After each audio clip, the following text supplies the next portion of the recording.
৮ বছর ধরে বন্ধ সাতক্ষীরার সুন্দরবন টেক্সটাইল মিলস। এতে নষ্ট হচ্ছে কোটি টাকার যন্ত্রপাতি। অর্থ সংকটে হতাশায় ভুগছেন চাকরি হারানো প্রায় ৩,০০০ শ্রমিক। বন্ধ হয়ে যাওয়া মিলটি আবারও চালুর দাবি তাদের। কর্তৃপক্ষ বলছে লোকসানের কারণেই মিলটি বন্ধ রয়েছে। বান্ডেল থাকলে প্রতি সেনমানিতে টাকা বাঁচবে। বিকাশ সেনমানি বান্ডেল কিনে জিতুন প্রতি লেনদেনে।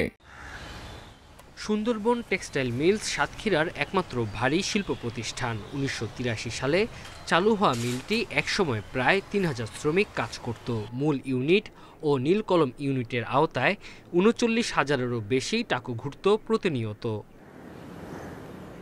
তবে জৌলস বেশি দিন থাকেনি। ১৯৯৭ সাল থেকে ২০১৭ সাল পর্যন্ত ভর্তুকিতে মিলটি চালু রাখে সরকার। পরে ২০১৭ সালের শেষের দিকে মিলটি ভাড়া নেয় নারায়ণগঞ্জের ট্রেডলিংক লিমিটেড।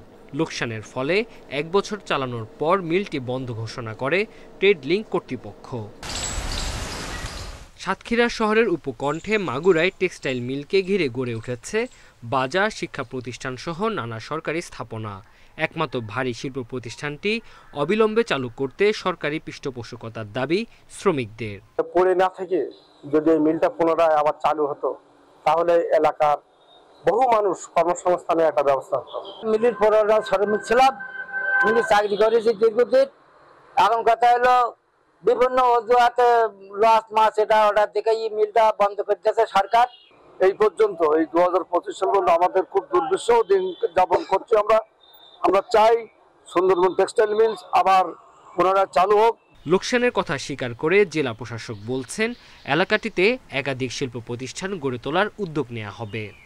এক বা একাধিক শিল্প কারখানা হয়তো এটা গড়ে তোলার একটা সরকারের প্ল্যান আছে, এবং যদি এটা গড়ে তোলা যায় তাহলে যেমন সাতক্ষীরা স্থানীয় বাসীরা এখানে হয়তো কর্মসংস্থানের তার একটা সুযোগ পাবেন।